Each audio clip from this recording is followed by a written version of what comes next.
The envelope arrived on a Tuesday. I remember because Tuesdays were supposed to be my light days, just 2 showings and paperwork. I'd grabbed my mail on the way up to my apartment, thumbing through the usual junk, credit card offers, a grocery store flyer, something from my dentist. Then I saw it. Heavy cream stock. Law office return address. Whitmore and Associates. Estate planning attorneys. My heart kicked into overdrive. This was it. The trust fund. Grandma's trust fund. The one my parents had controlled since I turned 18, the one they'd promised would be fully available when I turned 28. Today was 3 weeks past my birthday, and here it was, my financial freedom, finally landing in my hands. I fumbled with my keys, nearly dropped my purse, and barely made it inside before I ripped the envelope open. The check slipped out first. I caught it, turned it over, and felt my stomach drop through the floor. $14,650.28. I stared at the numbers. Blinked. Read them again. $14,650.28. That couldn't be right. Grandma had set up the trust when I was born. I'd overheard my parents talking about it once when I was a kid, something about a life insurance payout and investments, how it had grown over the years. I'd never known the exact amount, but my parents had always made it sound substantial, life-changing, enough to set me up after college. My hands shook as I unfolded the accompanying letter. Dear Miss Tate, per the terms of the Sarah Elizabeth Tate Memorial Trust, we are pleased to inform you that you have reached the age of majority distribution, 28 years. Enclosed, please find the final disbursement of the remaining principal amount. Remaining principal amount. The words blurred. I grabbed the second sheet of financial statement, dense with line items and numbers that made my vision swim. But certain phrases jumped out, like neon signs in the dark. Administrative management fees, $8,450, annual. Expense reimbursements, $12,300, average annual. Trustee compensation, $15,000 annual. The dates ranged back 10 years. 10 years of fees. 10 years of reimbursements for expenses I'd never authorized, never even known about. Travel expenses. Educational consultation fees. Something called administrative overhead. I did the math in my head, my real estate brain automatically calculating. Rough estimate? They drained somewhere between $100,000 and $130,000 from my inheritance. Legally. Because they were the trustees, and I'd been too scared to question them. My phone buzzed. A text from my mother. Sweetie, did you get your little check? Don't spend it all in one place. Little check. I wanted to throw the phone across the room. Instead, I sank onto my couch, that pathetic check still clutched in my hand, and let the memories come. I was 16. Finishing my junior year of high school. Dad had come home one night with a thick packet of Disney World brochures, spreading them across the dining room table with this huge grin. Ella, my older sister, the golden child, had squealed and hugged him. Mom had already started planning outfits. What about me? I'd asked. Dad hadn't even looked up. The hotel's fully booked, kiddo. We could only get one room and it's barely big enough for the 3 of us. You understand? I'd nodded. I always understood. They left me with Aunt Sarah for the week. I'd spent it babysitting my cousin Delilah, who was 6 at the time, while Uncle Bo worked double shifts at the construction site. When my parents came back, tanned and laughing, they brought me a single pressed penny from the Magic Kingdom. Ella had gotten a full Minnie Mouse outfit and a photo album. The hotel hadn't been fully booked. I'd found the reservation confirmation months later, accidentally, when I'd borrowed Mom's iPad. Standard room, 4-person occupancy. They just hadn't wanted me there. Then there was college. I'd worked 2 jobs: campus library during the day, waitressing at night to cover what my scholarships didn't. My parents had said the trust was locked up until I graduated, that I needed to learn the value of hard work. Meanwhile, Ella had gotten her full ride paid for. Along with a monthly allowance, a car, and a laptop. Graduation night, I'd walked across that stage alone. Mom and Dad had texted that morning. Something came up. We'll celebrate when you visit next. Something came up. I'd found out later that they'd taken Ella to Paris. A sister trip to celebrate Ella's engagement. They'd raised glasses of champagne in front of the Eiffel Tower while I'd eaten frozen pizza in my dorm room, packing up 4 years of my life into boxes. The student loans had taken me 6 years to pay off. 6 years of living in a cramped studio, driving a car held together with prayer and duct tape, eating ramen more nights than I wanted to admit. I'd finished paying off the last one 8 months ago. I still remembered the feeling like I could finally breathe. And all that time, my parents had been draining my trust fund.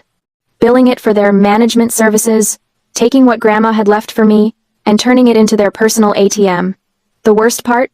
I'd known something was wrong. Deep down, I'd known. But every time I'd tried to ask about the trust, Dad had shut me down. Once, when I was 22 and desperate, barely making rent, I'd called him.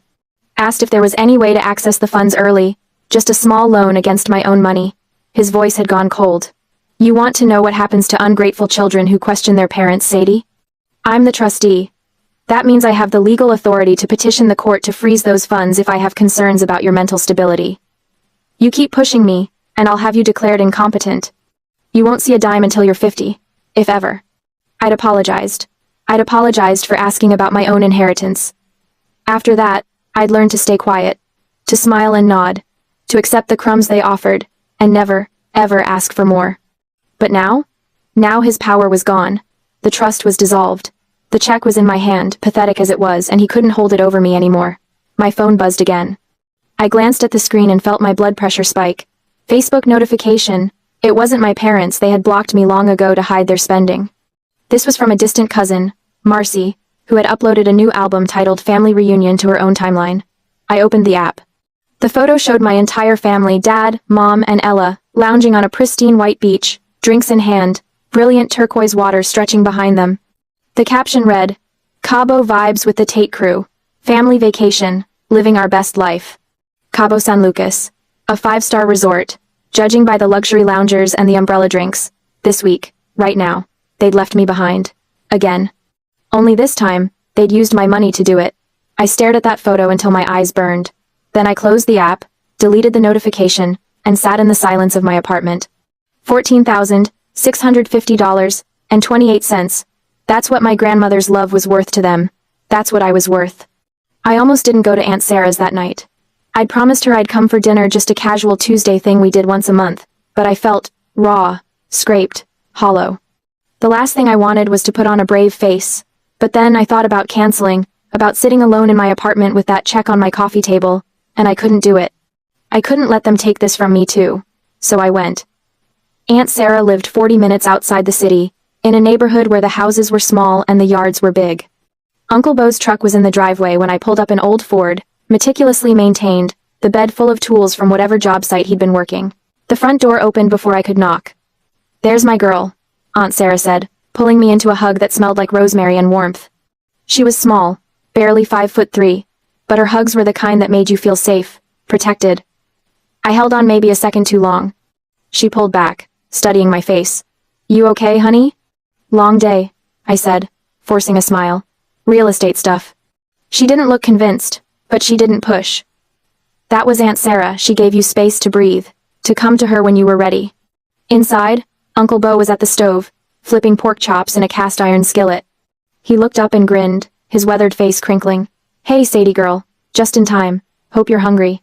Starving, I lied. Dinner was simple. Pork chops, mashed potatoes, green beans from their garden. Nothing fancy, nothing Instagram-worthy. Just food, made with care, shared at a table that had seen decades of family dinners. Uncle Bo served the plates, and I watched as he studied the pork chops, picking through them with his fork. Then he took the biggest, best-looking piece, the one with the perfect char, the juiciest part, and put it on my plate. That one's for you, he said simply. Something cracked inside my chest. I looked down at that pork chop, at the care in such a small gesture, and I felt my phone buzz in my pocket. I pulled it out. A notification from my bank app. A deposit had just cleared. $42,000, commission payment, Riverside commercial property. The deal I'd been working on for 3 months. A massive commercial property sale, one of the biggest in my career. The commission I'd earned through late nights and endless negotiations, through my own skill and determination, $42,000. Nearly 3 times what my parents had left me from Grandma's trust. I looked at Uncle Bo, at Aunt Sarah, at the worn but clean tablecloth, and the mismatched chairs, and the single pork chop that had been chosen specially for me, and I realized something. I'd spent so long thinking I needed my parents' approval, their love, their validation. I'd let them control me because I'd thought family was supposed to be blood, supposed to be the people who raised you. But family wasn't blood. Family was the person who gave you the best piece of meat. Family was the woman who hugged you before you could knock. Family was the people who showed up, consistently, without conditions. I still had others to love. And for the first time in 12 years, I wasn't afraid anymore. The fragile peace I built lasted exactly 3 days before the phone rang, shattering the silence as I was leaving a property showing. Mom's name flashed on my screen, and I almost didn't answer. But old habits died hard, and some part of me, the part that had been trained to jump when they called, made me swipe to accept. Hi, Mom.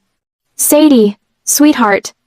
Her voice was sugar-sweet, that particular tone she used when she wanted something. I'd learned to recognize it years ago. How are you, honey? We've been thinking about you so much. Sure you have. I'm fine. Busy with work. Oh, that's wonderful. We're so proud of you. Working so hard. A pause, perfectly calculated. Listen, sweetie. I'm calling because we have the most exciting news. We're planning a family trip to Aspen for Christmas week. Doesn't that sound amazing? My stomach tightened. That's nice. We want you to come with us. All of us together. Me, your father, Ella, and little Jojo. It'll be magical. Snow, skiing, hot chocolate by the fire. Real family bonding time. Family bonding time. Right. Like Cabo, like Disney World, like Paris. I don't know, Mom. I have work commitments. Oh, but you have to come. Ella specifically asked for you. She said it wouldn't be Christmas without her little sister there. That was a lie. Ella had probably said something closer to, who's going to watch Jojo while I'm at the spa? I waited. There was always a catch with Mom. Always. The thing is, she continued, and there it was, the slight shift in her tone. We're renting this gorgeous villa, and we need everyone to chip in for the cost. It's only fair, right? We'd need you to wire $2,000 by Friday. And, well, Ella mentioned she'd love to attend some of the evening parties at the resort. There are some influencer events she was invited to, so she'd need someone to babysit Jojo at night. You're so good with kids, and it would just be a few hours here and there. There it was. The real ask. $2,000 plus free nanny service. That's what I was worth to them. Not a daughter. Not family. An ATM with a babysitting certificate. So what do you think? Mom pressed, her voice still dripping with fake warmth. Can we count on you? Something inside me snapped.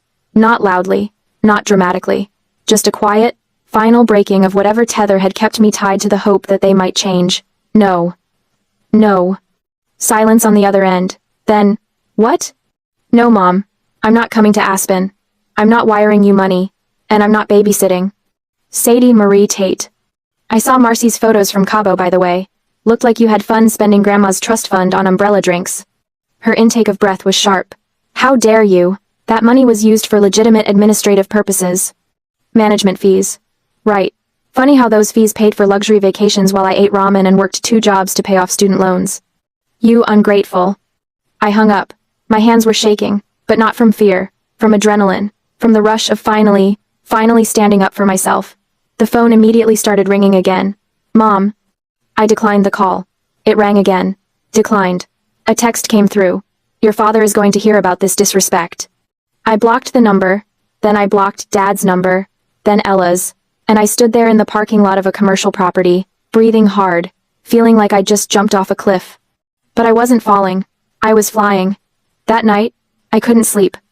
I lay in bed, staring at my ceiling, my mind spinning. They would never see me as anything other than a resource. A convenient tool to be used when needed and ignored when not. No amount of compliance, no amount of bending over backward, would ever make them love me the way I'd wanted to be loved. But I had $42,000. I had 500,000 airline miles I'd been hoarding from my real estate credit card, points I'd been saving for, someday. And I had people who actually deserved to be treated like family. An idea started forming. Petty? Maybe. But also perfectly, beautifully justified. If my parents wanted to use money to show their values, fine. I'd show mine. I spent the next morning on my laptop, researching. Flights. Resorts. Packages. My credit card points could cover flights for 4 people, round trip, to somewhere incredible. Somewhere my parents had probably fantasized about but never been able to justify spending their own money on. The Maldives kept coming up. Private overwater villas, crystal clear water, white sand beaches. The kind of place you saw in magazines and thought, someday, maybe, if I win the lottery. I checked the prices. With my airline miles, I could cover the flights. The villa would be expensive, but I found a 2-bedroom ocean residence with a massive deck and a pull-out sofa in the living room that Delilah would love. It was $28,000 for the week, all-inclusive. With my commission, I could actually afford it. It would be tight, but I could do it. I sat back, my heart pounding. This was crazy. This was impulsive. This was everything I usually wasn't. But when I imagined Aunt Sarah's face, Uncle Bo's expression, Delilah's excitement, I booked it. 4 round-trip tickets to Maldives. 1 luxury residence for 7 days.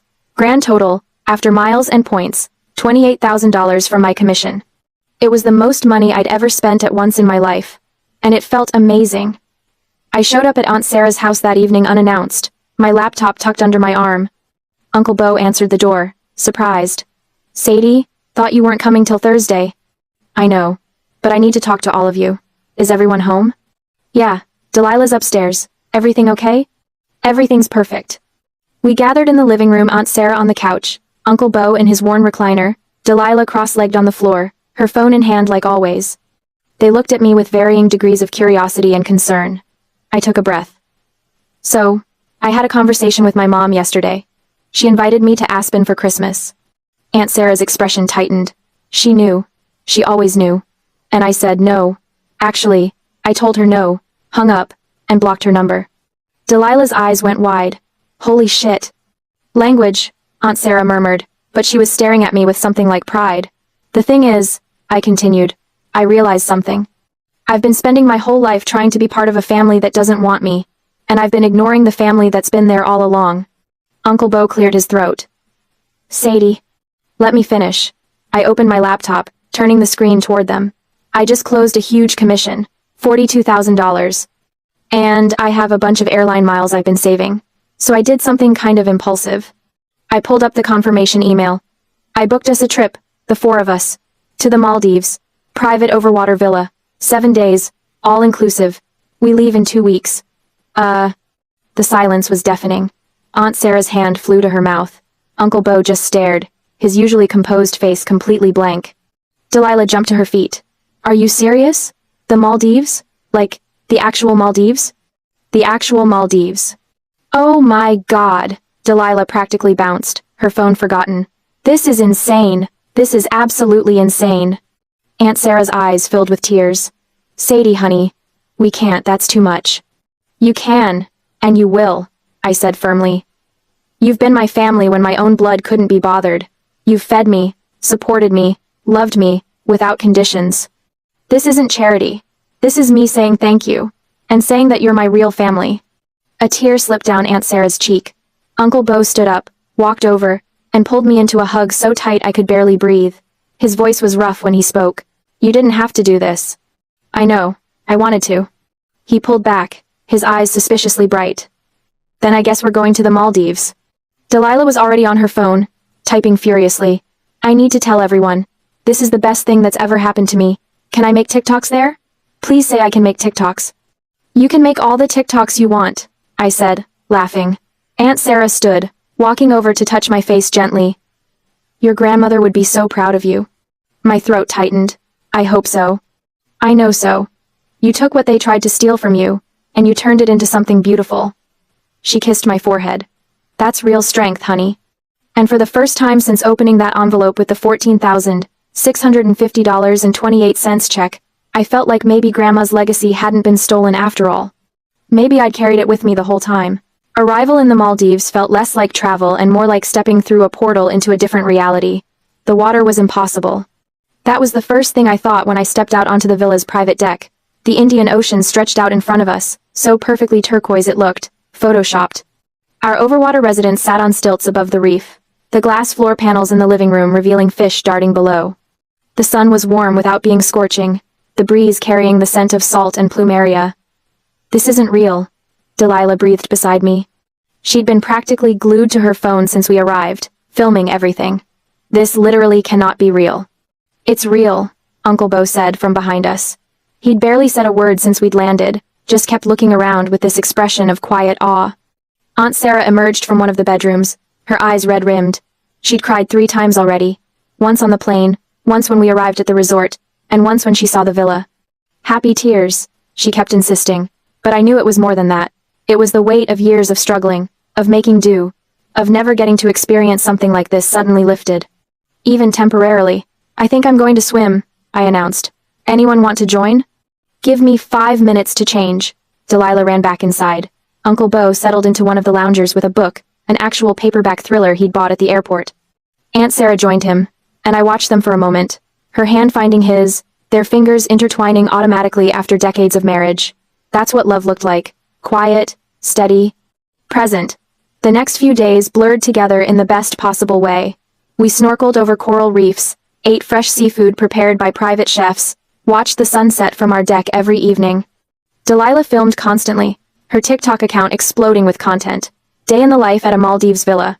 My cousin surprised us with a luxury vacation. Point of view. Your family actually loves you. That last one was captioned with a longer story. I'd watched her film it one afternoon while Aunt Sarah and Uncle Bo were napping. She sat on the deck, the ocean behind her, and spoke directly to the camera with surprising maturity. So, my cousin Sadie basically got screwed over by her parents and sister. They stole her inheritance, used her as a free babysitter, and treated her like garbage her whole life. And when they tried to do it again, demanding money and free labor, she said no. Instead, she took her own money that she earned herself and brought us here, her real family. The people who actually showed up for her. She panned the camera to show the villa, the water, the paradise around us. This is what it looks like when someone values you. Not posting fake family photos for clout. Not using people as ATMs. Actually showing up and showing love. She turned the camera back to herself. Anyway, if you're struggling with toxic family, just remember, blood doesn't make you family. Love does. Actions do. She posted it that night. By morning, it had 500,000 views. By noon, it had 2 million. By evening, my phone, which I'd left on for emergencies, was melting down with notifications. I was lounging on the deck, a frozen mocktail in hand, when I finally checked my messages. 53 missed calls. 147 texts. Most from numbers I didn't recognize, probably people who'd gotten my contact info from Ella's previous doxing attempts, which I'd forgotten to worry about in paradise. But some were from familiar contacts, old friends, former coworkers, people I hadn't talked to in years. Saw Delilah's video. Is it true? Oh my god, I always thought your family was weird. This explains so much. You're an inspiration. Seriously. I scrolled through them, my stomach twisting with a complicated mix of validation and anxiety. Then I saw the email. Subject: Contract termination, Ella Tate partnership. It was from Baby Bloom Brands, one of the major sponsors Ella had landed 6 months ago. She'd bragged about it constantly on her Instagram, some kind of partnership promoting organic baby products. I opened the email. It was sent to Ella, but she'd forwarded it to me with a string of obscenities and threats. Dear Miss Tate, after careful consideration and review of recent social media content involving you and your family, Baby Bloom Brands has decided to terminate our partnership agreement, effective immediately. Our brand values center on authentic family connection and positive parenting, and we feel the current public perception is not aligned with our message. Per Section 7.3 of your contract, we are within rights to terminate without penalty due to reputation concerns. The rest was legal jargon, but the message was clear. Ella had been cancelled. And she blamed me. Her forwarded email was unhinged. You ruined me. Do you have any idea what you've done? That was $15,000 a month, Sadie. $15,000. I have a child to support. How could you be so selfish? How could you turn our family problems into content for your stupid cousin to exploit? You're going to pay for this. I will make sure everyone knows what a vindictive, ungrateful bitch you are. I read it twice, then deleted it. Then I ordered another mocktail and went back to watching the sunset. The video continued to explode. 4 million views. 5 million. News sites picked it up. Woman uses inheritance to treat real family after parents steal trust fund. The story was everywhere. Delilah was handling it like a pro, her follower count skyrocketing. She'd even started responding to comments with grace and humor. But Ella wasn't taking it well. On day 5 of our trip, Delilah came running onto the deck, her phone in hand, her face pale. Sadie, you need to see this. She pulled up Ella's Instagram.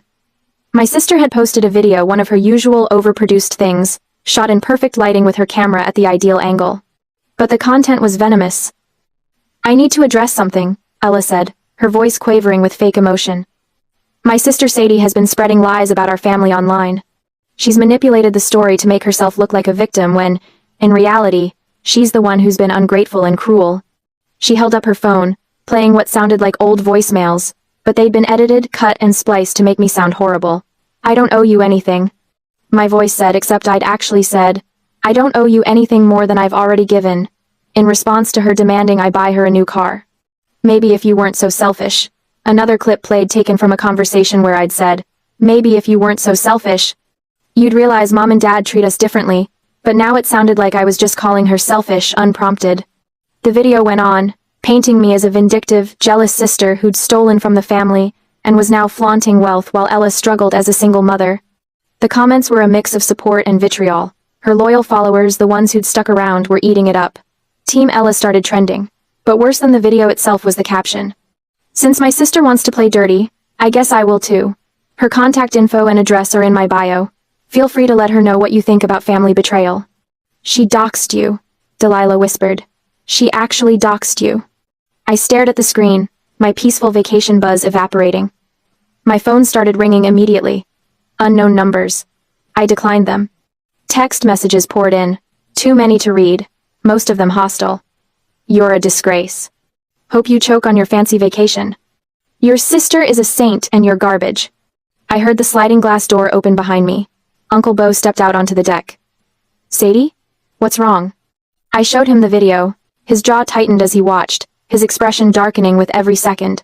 When it ended, he looked at me. "What do you need?" That simple question almost broke me. Not, "How could you let this happen?" Not, "What did you do to deserve this?" Just, "What do you need?" "I need to block all these numbers and enjoy the rest of my vacation," I said, surprised by how steady my voice was. "She can't touch me here. And when we get back, I'll deal with it." Aunt Sarah had joined us, reading the comments over my shoulder. "That girl needs help." "That girl is a grown woman who's chosen to be cruel," Uncle Bo said flatly. "Don't make excuses for her, Sarah." I blocked the unknown numbers. Turned off notifications for everything except calls from people in my contacts. Then I handed my phone to Uncle Bo. "Can you hold this for me? I don't want to look at it anymore." He took it without question. Done. Delilah was still scrolling through Ella's comments, her expression fierce. "I'm going to respond. I'm going to make a video explaining." "No," I said gently. "Let it go. People who believe her aren't going to be convinced by facts, and the people who matter already know the truth." She looked frustrated but nodded. That night, we had dinner on the deck. Fresh grilled fish, coconut rice, mango salad. The food was incredible, but I barely tasted it. Aunt Sarah noticed. She reached across the table and squeezed my hand. "You okay, honey?" "I will be," I said. And I meant it. Because Ella could post whatever she wanted. She could send her followers after me. She could edit videos and spin stories and play the victim.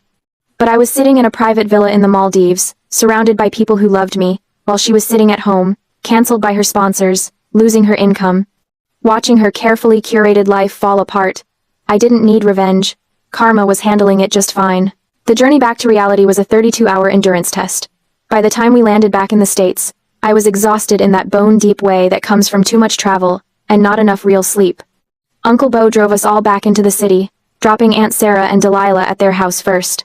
Delilah hugged me goodbye, whispering, "Call if you need anything, okay? Anything." D22. Then it was just me and Uncle Bo for the final 20 minutes to my apartment. We didn't talk much.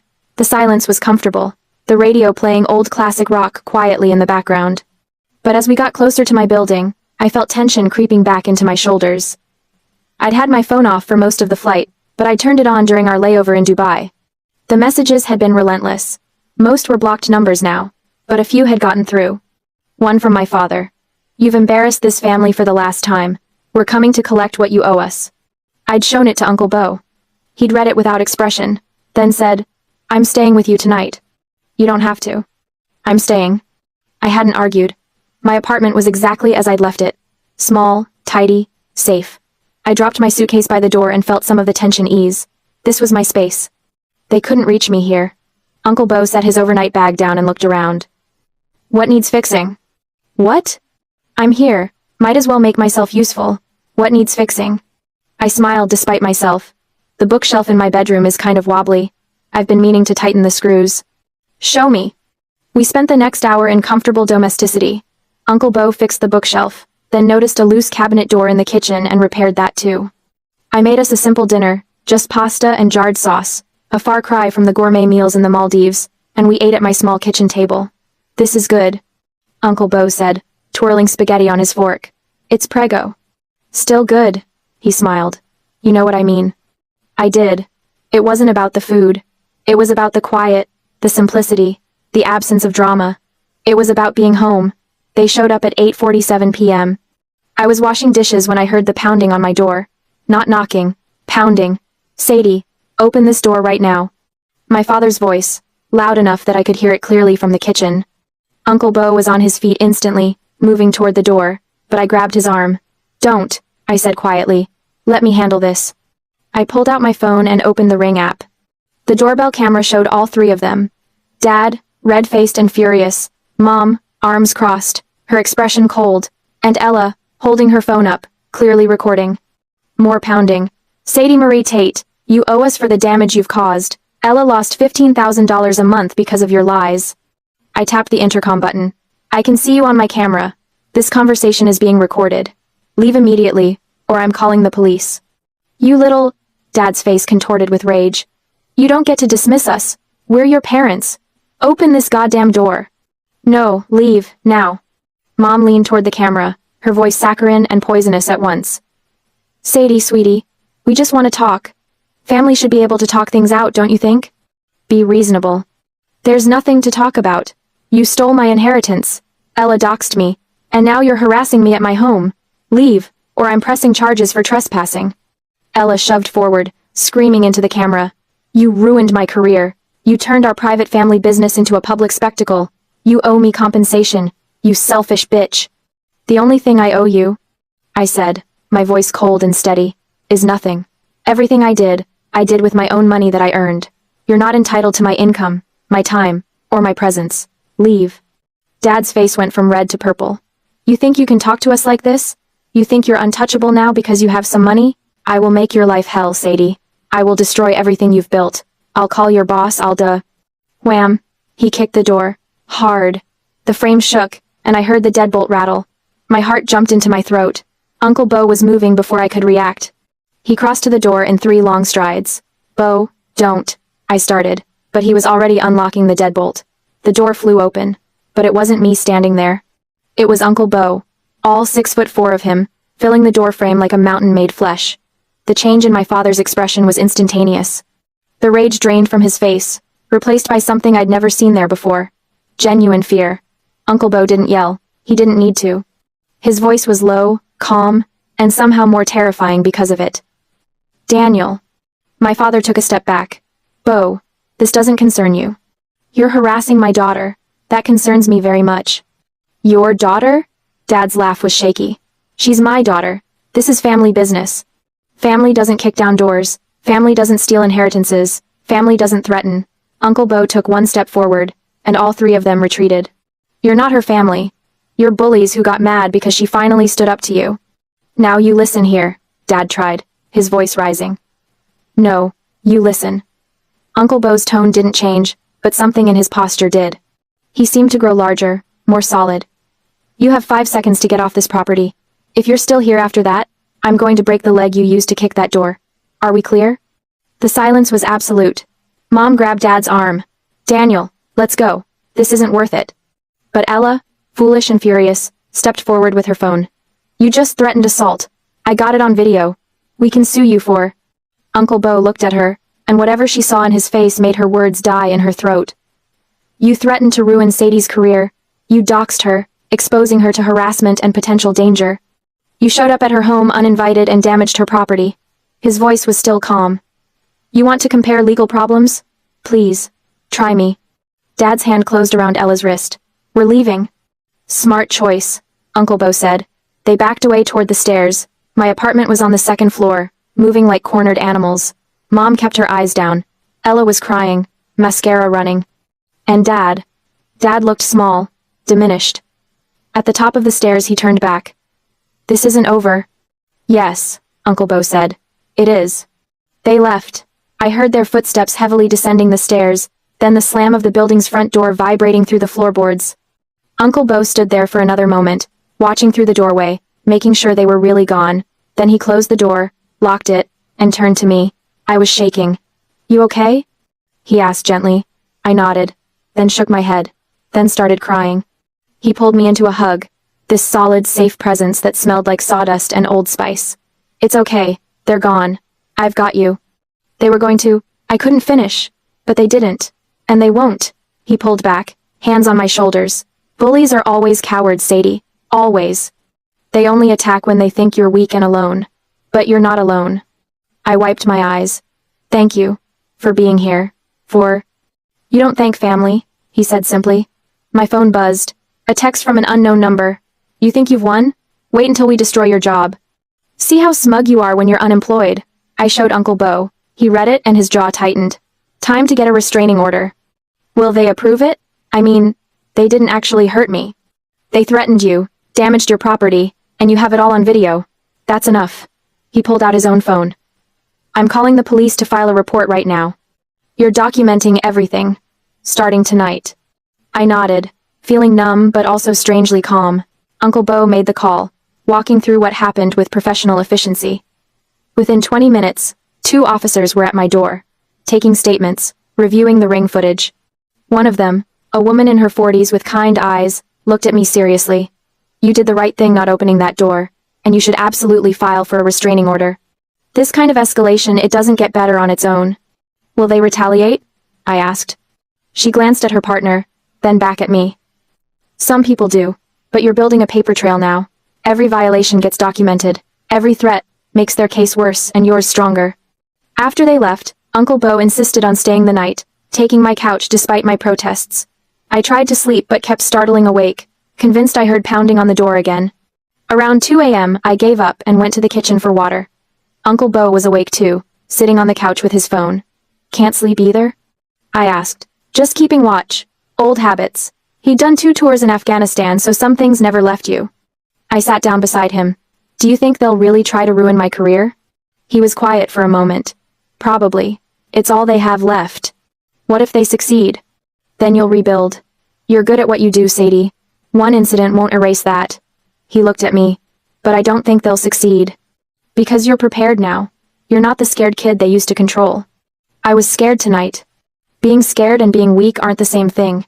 You stood your ground. That's what matters. I leaned against his shoulder, and he put his arm around me. We sat like that until sunrise, this quiet vigil, and I realized something.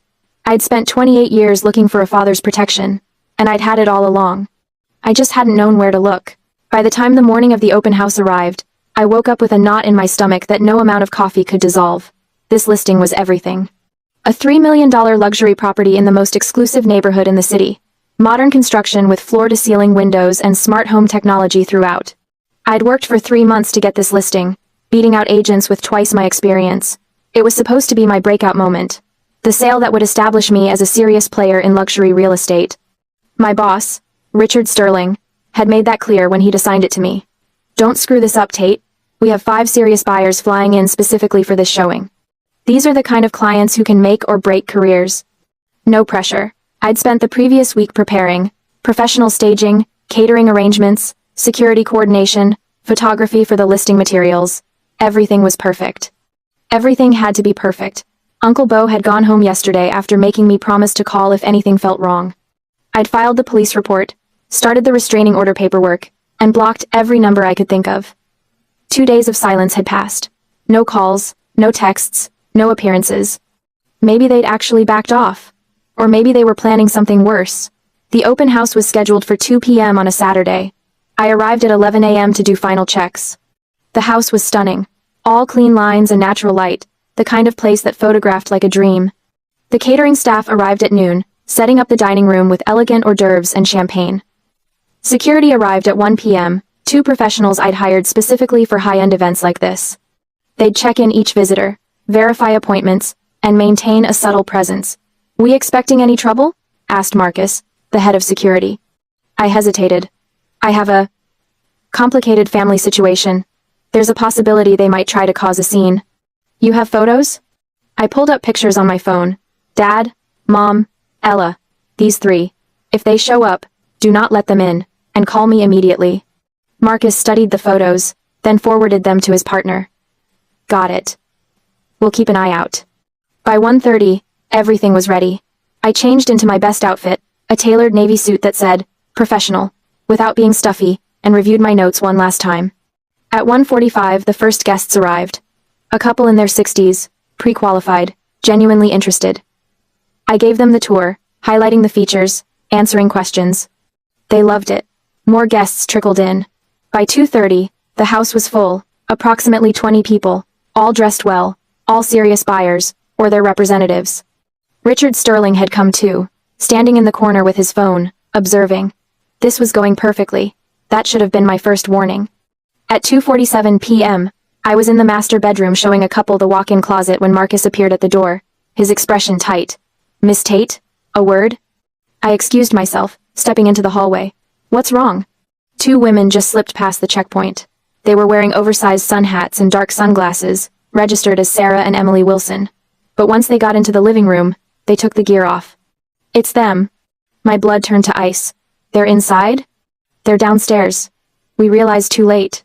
Before I could respond, a woman's voice echoed up the stairs loud and sharp. "There she is! That's the thief I was telling you about." My heart stopped. I moved to the stairs, looking down into the open concept living room.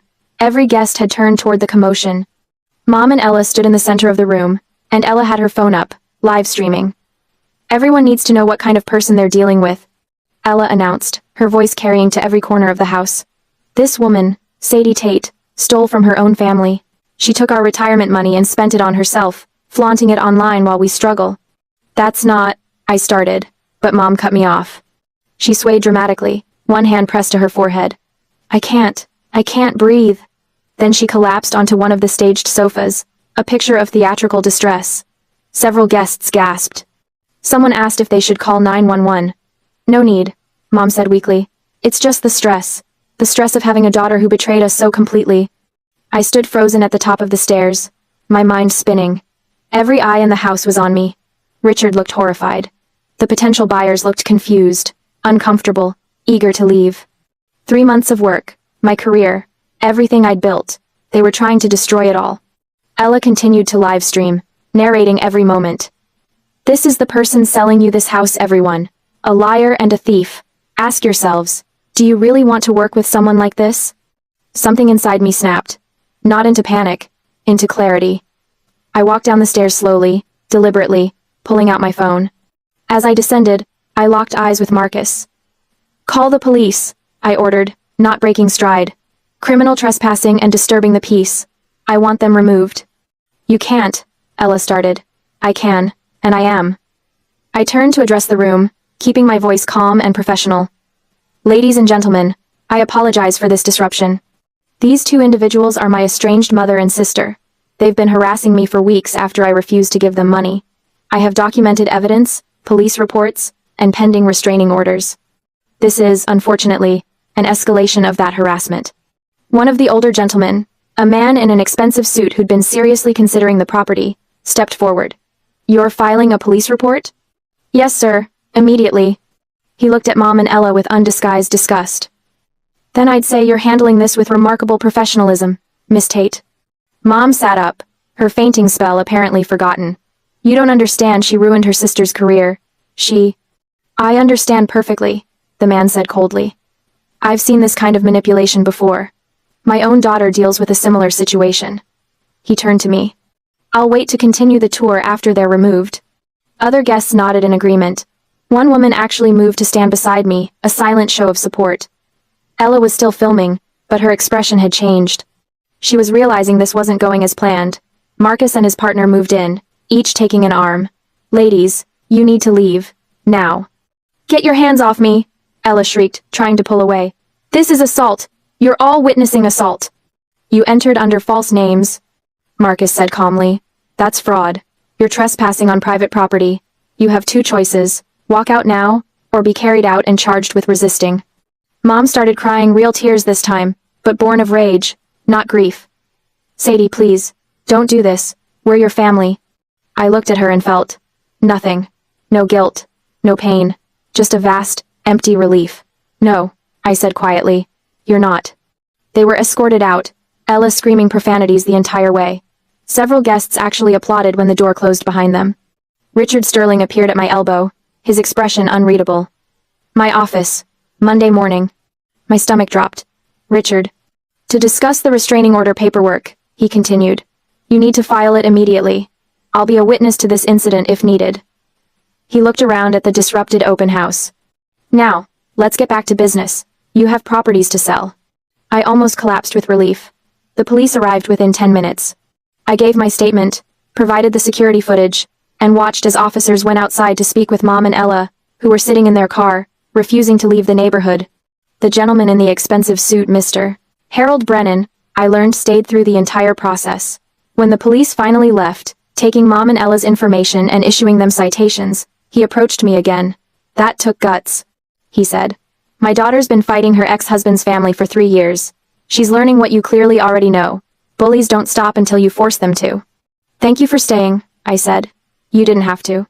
"Actually, I did," he smiled. "I'm buying the house, full asking price. Let's write up the offer." I stared at him. "I what?" "You heard me.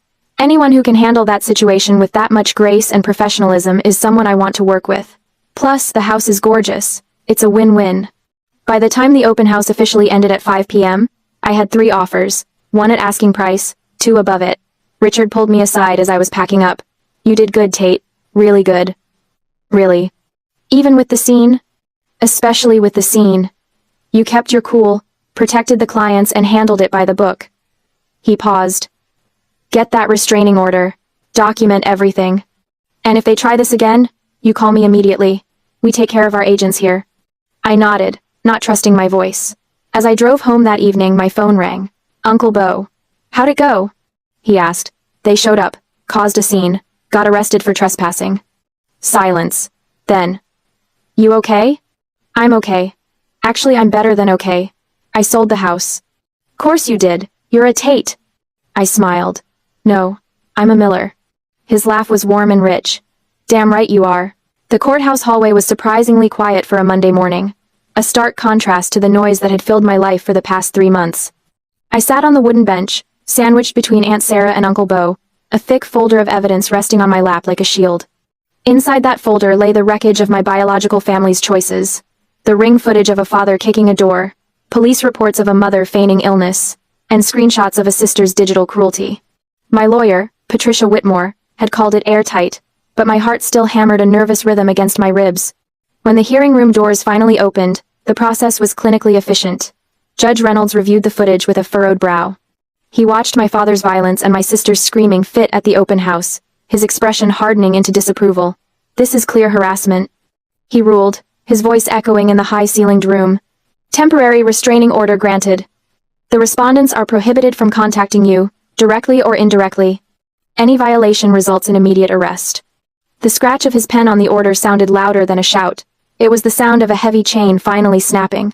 As we walked out into the crisp afternoon air, I didn't feel triumphant, I just felt light. A week later, I was packing. My lease was up, and I was moving to a condo with a doorman, a physical barrier to match my legal one. While clearing out the back of my closet, my hand brushed against a dusty box shoved deep under the bed. I pulled it out, coughing slightly in the stale air. I knew what was inside before I lifted the lid, but seeing them still made my chest ache. A Bulova watch, nestled in velvet. A Coach handbag, leather still smelling new, tags attached. I had bought them 5 years ago, expensive peace offerings for parents who only spoke the language of materialism. I had spent money I didn't have, hoping these luxury tokens would buy me a seat at their table. But I had never given them. Some deep, self-protective instinct had warned me that it wouldn't matter. They would take the gifts, offer a distracted thank you, and nothing would change. For a long moment, I held the watch, tracing the cold glass face. It represented time I could never get back. I ran my fingers over the Coach bag, feeling the weight of the baggage I was finally ready to drop. I didn't put them in the moving truck. Instead, I drove to a local women's shelter. When I handed the box to the coordinator, she gasped. "These will help someone look professional for a job interview," she said. "Someone starting over." "That's exactly what they're for," I smiled. Transforming a symbol of rejection into a tool for someone else's freedom felt like the final step of my own exorcism. Christmas came 3 weeks later, wrapping Aunt Sarah's small house in the smell of glazed ham and pine needles. There was no tension, no walking on eggshells, no performative perfection. Just a crooked tree decorated with Delilah's childhood crafts, and the sound of genuine laughter. After dinner, as the snow began to fall outside, Uncle Bo signaled for me to follow him into the garage. It was his sanctuary, smelling of sawdust and oil. He leaned against his workbench and handed me a large manila envelope. "What's this?" I asked, sensing the gravity in the air. "Open it." My fingers trembled as I slid the papers out. Petition for adult adoption. I stared at the words, the legal jargon swimming before my eyes. "You don't need to carry the name of people who don't deserve you?" Bo said, his voice rough with an emotion he rarely showed. "Sarah and I talked about it. We want to make it official. You're our daughter, Sadie. In every way that matters. The tears came then, hot and fast. I looked up at this man, this mountain of a man who had stood between me and my father's rage, who had saved the best pork chop for me, who had shown up when it counted. Is that a yes? He asked gently. Yes, I choked out. 1,000 times yes. We signed the papers at the kitchen table, the scratching of the pen far sweeter than the judge's signature had been. Aunt Sarah cried openly, and Delilah cheered, hugging me so hard I thought my ribs might crack. Sadie Marie Miller. Later that night, driving home to my new condo, I stopped at a red light and looked at my reflection in the rearview mirror. I looked the same, but everything had changed. I had started this journey with a check for $14,650.28 and a soul hollowed out by betrayal. I was ending it with a protected career, a home that was truly mine, and a family that had chosen me as deliberately as I had chosen them. The daughter's revenge wasn't destruction. It wasn't burning their world down.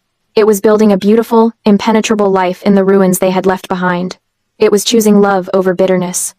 And finally, for the first time in 28 years, I was free.